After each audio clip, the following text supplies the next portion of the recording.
Everyone, मैं सुनीता वैरागी आप सभी विद्यार्थियों का स्वागत करती हूँ। आज मैं ले रही हूँ क्लास 10th का टॉपिक, जिस टॉपिक का नाम है पुष्प, जिसे हम इंग्लिश में कहते हैं फ्लावर। तो पुष्प जो है बहुत जाना पहचाना भाग है हमारे जीवन का। हम आसपास देखते रहते हैं।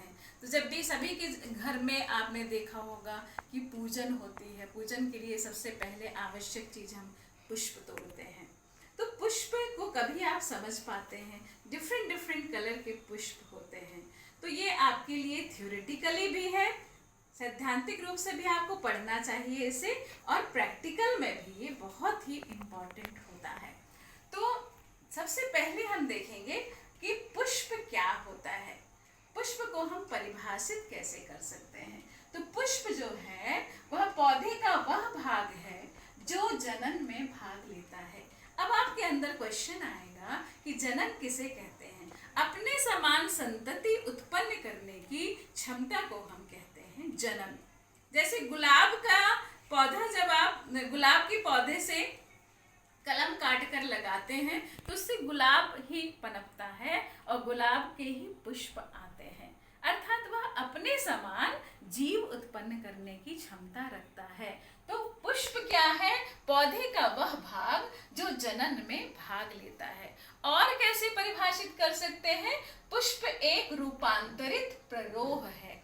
प्ररोह का मतलब होता है कि जो मिट्टी के ऊपर का जो भाग होता है पौधे का, उसे प्ररोह कहते हैं, प्ररोह तंत्र कहते हैं। और जो मिट्टी के नीचे होता है उसे हम कहते हैं जड़ तंत्र।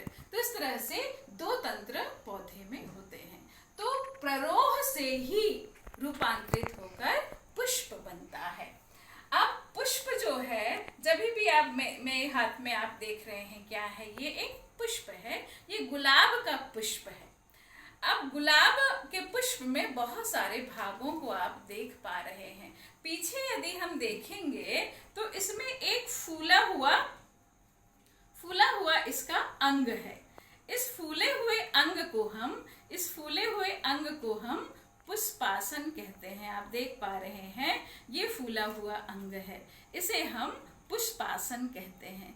पुष्पासन कैसे परिभाषित कर सकते हैं? पुष्प का आसन क्या कहलाता है? पुष्पासन। तो वह फूला हुआ भाग जिसमें पुष्प के भाग व्यवस्थित होते हैं, पुष्प के जो पत्र हैं वो एक निश्चित व्यवस्था में व्यवस्थित होते हैं, उसे हम पुष्पासन कहते हैं। तो आप जब भी गुलाब का फूल देखें और पीछे उसे पलटाएं तो आपको ऐसा फूला हुआ भाग दिखाई देगा जो कि पुष्पासन कहलाता है।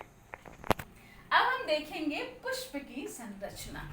तो पुष्प की संरचना देखने के लिए आप देखेंगे कि पुष्प कितने भागों से मिलकर बना होता है। तो पुष्प के जो है वह दो भाग होते हैं, बाह्य भाग होता है, अंतः भाग होता है। या दो चक्र हम बता सकते हैं, बाह्य चक्र एवं अंतः चक्र।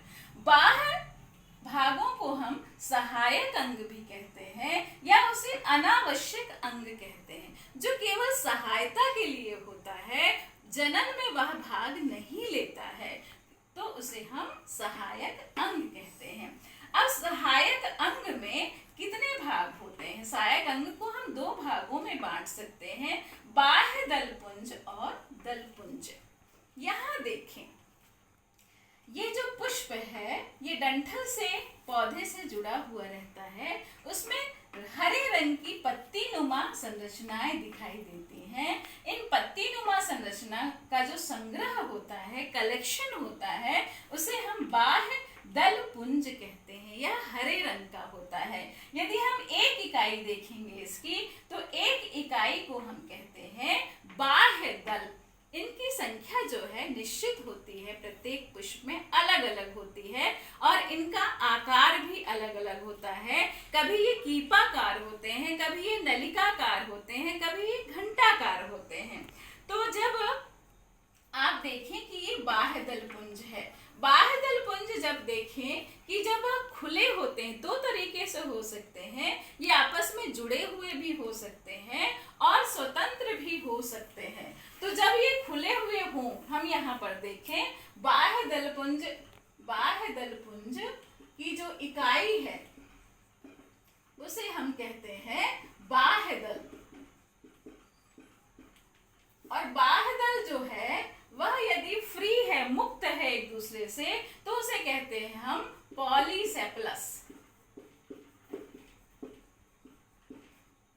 और यदि वे जुड़े हुए हैं, संयुक्त हैं, तो उसे हम कहते हैं गैमोसेपलस। तो इस तरह से बाह्य दल जो है दो स्थिति में हो सकते हैं, मुक्त और यहाँ पर संयुक्त। बाह्य दल जरूरी नहीं है कि सभी पुष्पों में हरे होते हैं, कभी कभी वो रंगीन भी होते हैं। तो जब रंगीन होते हैं ये, तब उन्हें हम कहते हैं दलाव, या इसे हम पेटलॉइड कहते हैं। अब बाह्य दल का कार्य क्या होता है? बाह्य दल का कार्य, क्योंकि ये सबसे बाहरी का चक्र है, तो यह जो जनन अंग है उनको सुरक्षा देने का कार्य करता है। अब हम देखेंगे कि दूसरा क्या है हमारे पास। दूसरा है हमारे पास दलपुंज। तो आप देख पा रहे हैं कि ये जो हरा भाग है, अभी हमने देखा, तो ये जो हरे भाग है ये मुक्त दिखाई दे रहे हैं, तो ये पॉलीसेपलस कंडीशन को प्रदर्शित कर रहा है। ये हरे भाग हैं, तो ये बाह्य दल पुंज है। और एक जो आप देख पा रहे हैं, एक जो पत्ती नुमा संरचना है, ये बाह्य दल कहलाता है। तो इसका काम है, ये सबसे बाहरी चक्र का है, इसका काम है अंदर जो जनन अंग है उसकी सुरक्षा करना। अब हम दूसरा अंग देख रहे हैं, जिसे हमने कहा है दलपुंज। दलपुंज जो है वह छोटी छोटी पंखुड़ियों से मिलकर बना हुआ होता है। ये आप देख पा रहे हैं दूसरा चक्र, यहाँ पर पंखुड़ियों की संख्या बहुत अधिक दिखाई दे रही है। तो ये एक हम बनाएं तो ये है दल। एक इकाई को हम क्या कहते हैं? दल कहते हैं।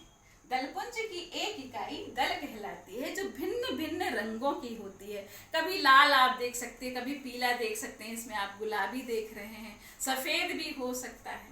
तो ये बड़े आकार के होते हैं, एक निश्चित व्यवस्था में व्यवस्थित होते हैं। ये नलिका आकार के भी हो सकते हैं, कीपाकार हो सकते हैं, घंटा आकार हो सकते हैं। तो ये क्या करते हैं? ये भी क्या हो सकते हैं? ये भी मुक्त हो सकते हैं। तब इसे हमें कहना है, जब ये मुक्त होते हैं तब इसे कहते हैं पॉलीपेटलस। और जब ये संयुक्त होते हैं तब उसे कहते हैं हम गैमोपेटलस। अब हम आते हैं कि क्या काम है इनका। ये सुगंधित होते हैं क्योंकि इनमें बहुत सारे ऑयल ग्लैंड्स होती हैं जो इनको सुगंधित बनाती हैं। क्यों इनको सुगंधित होना है, क्यों इनको बहुत कलरफुल होना है, क्यों ये चटक रंग के होते हैं? क्योंकि ये परागण के लिए कीटों को आकर्षित करते हैं। सुगंध पाकर कीट आते हैं, इनके ऊपर बैठते हैं, तो इनसे परागकण उनके पैर हाथ में चिपक जाता है। जब ये दूसरे पुष्प में जाते हैं तो वो परागकणों को छोड़ देते हैं। तो इस प्रकार से एक पुष्प का परागकण दूसरे पुष्प में पहुंचता है, उसे हम परागण परागण कहते हैं। या एक ही पुष्प का उसी पुष्प में गिरता है तो उसे स्वपरागण कहते हैं। तो दो काम है इसका, परागण में मदद करना, साथ में ये बहुत बड़े आकार के हैं, तो ये भी जनन अंगों की सुरक्षा करने का काम करते हैं। तो ये आपने देखा, ये दलपुंज है। ठीक है, अब हम देखेंगे दूसरा चक्र। हम दूसरे चक्र में पहुंच गए हैं, जिसे हमने अंतः चक्र कहा है, अंतः भाग कहा है, या ये आवश्यक अंग भी कहलाता है, या ये जनन अंग कहलाता है, या जनन में भाग लेता है। इसमें दो अंग हैं, नर जनन अंग है और मादा जनन अंग है। अब नर जनन अंग को हम क्या कहते हैं? नर जनन अंग को हम कहते हैं पुमंग। अब पुमंग की जो इकाई है, ये पुमंग की इकाई को हम पुंकेसर कहते हैं। और पुंकेसर में 3 भाग होते हैं, परागकोश, यूजी और तंतु। यदि हम देखें इस संरचना को, तो ये संरचना जो है पुंकेसर कहलाती है।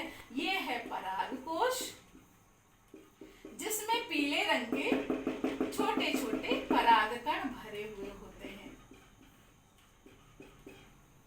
और ये हो गई योजी, जो पराग कोश को इस तंतु के साथ जोड़ने का कार्य करती है। तो ये कैसे हो सकते हैं पुंकेसर? पुंकेसर जो है वे द्विपालीवत हो सकते हैं, एक पालीवत हो सकते हैं। ठीक है, तो इनमें क्या होता है? परागकण होते हैं जो आगे नर युग्मकोद्भिद का निर्माण करते हैं। फिर हम देखेंगे मादा जनन अंग है यहाँ पर, जिसे हम जायांग कहते हैं। जायांग की जो इकाई है वह अंडक कहलाती है। अब अंडक में कितने भाग होते हैं? अंडक में 3 भाग होते हैं, वर्तिकाग्र, वर्तिका और अंडाशय। तो हम एक अंडक को हम बनाते हैं। जब एक अंडक होता है तो उसे एक अंडपी कहते हैं, 2 अंडक होते हैं तो उसे द्विअंडपी कहते हैं, 3 अंडक होते हैं तो त्रिअंडपी कहते हैं, बहुत सारे होते हैं तो उसे बहुअंडपी कहते हैं। तो इस तरह से हम देखेंगे कि ये संरचना है अंडक की, और ये है टॉप का भाग, उसका ऊपरी भाग जिसे हम वर्तिकाग्र कहते हैं। वर्तिकाग्र जो होती है वह नम होती है, उसमें छोटे छोटे हेयर्स हो सकते हैं। ये द्विशाखी भी हो सकती है, त्रिशाखीय भी हो सकती है, बहुशाखीय भी हो सकती है।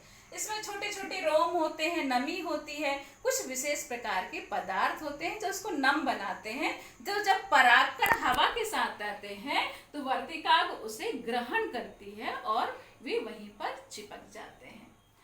यहाँ नलिका के आकार की संरचना आप देख पा रहे हैं, जिसे हम कहते हैं वर्तिका। वर्तिका का काम है, यहाँ जब परागकण आते हैं तो उससे जो पराग नलिका निकलती है उसे आगे की तरफ यह भेजने का कार्य करती है। तीसरी फूली हुई संरचना आप देख पा रहे हैं, तो इसे हम कहते हैं अंडाशय। अंडाशय जो है फूला हुआ है, ये इसमें कोष्ठ पाए जाते हैं। अंडाशय जो है एक कोष्ठीय हो सकता है, द्विकोष्ठीय हो सकता है, त्रिकोष्ठीय हो सकता है, पंचकोष्ठीय हो सकता है, बहुकोष्ठीय हो सकता है। उस कोष्ठ में यदि हम इसकी संरचना देखें तो इसमें 5 काट कर देखें हम तो 5 कोष्ठ यदि हम देखें, जैसे कि गुड़हल में आप देख पाएंगे, तो यहाँ पे जो है बीजांड कोष्ठों में व्यवस्थित होते हैं। ये जो बीज हैं आगे चलकर सीड के निर्माण में सहायक होते हैं। तो इस तरह से हमने देखा कि अंडक कितने भागों से मिलकर बना होता है। अंडक जो है वो 2 तरह से हो सकता है। यदि एक से अधिक अंडक हैं और वो यदि फ्री है, मुक्त है, तो उसे हम कहते हैं एपोकार्पस। और यदि वे संयुक्त हैं तो उसे हम कहते हैं सिनकार्पस। क्या कहते हैं? सिनकार्पस। तो इस तरह से अंडक जो है यदि वो मुक्त है एक दूसरे से तो उसे एपोकार्पस, और यदि जुड़े हुए हैं, संयुक्त हैं, तो उसे सिनकार्पस हम कहते हैं। तो इस प्रकार से हम पुष्प की संरचना को समझा सकते हैं। तो यहाँ फिर से पुनः हम देखें कि यहाँ पे बाह्य दल पुंज है जो कि ये हरे रंग का है, बाह्य चक्र है और ये सुरक्षा कर रहा है जनन अंगों की। दूसरा ये दल पुंज आप देख पा रहे हैं, इसे पंखुड़ी कहते हैं एक इकाई को। ये पंखुड़ियां हैं, ये आकार में बड़ी हैं, परागण में इनका काम होता है और साथ में ये जनन अंगों की सुरक्षा करती हैं। यदि हम इनको तोड़ देते हैं तो हमको छोटे छोटे नर जनन अंग में हमने अभी देखा कि पुमंग होता है, और पुमंग की जो छोटी इकाइयां हैं उसे हम पुंकेसर कहते हैं। तो आपको ये पुंकेसर दिखाई दे रहे हैं। पुंकेसर में आपने देखा है कि परागकोश में बहुत सारे परागकण पाए जाते हैं, और यदि मैं इनको भी अलग कर दूं, परागकोशों को, पुंकेसर को मैं अलग कर दूं, तो यहाँ हमें दिखाई देगा मादा जनन अंग जो है, जिसे हम कहते हैं जायांग। तो ये देख पा रहे हैं जायांग को। तो जायांग की जो इकाई है वो अंडप है। अंडप में 3 भाग होते हैं, वर्तिकाग्र, वर्तिका एवं अंडाशय। तो ये आप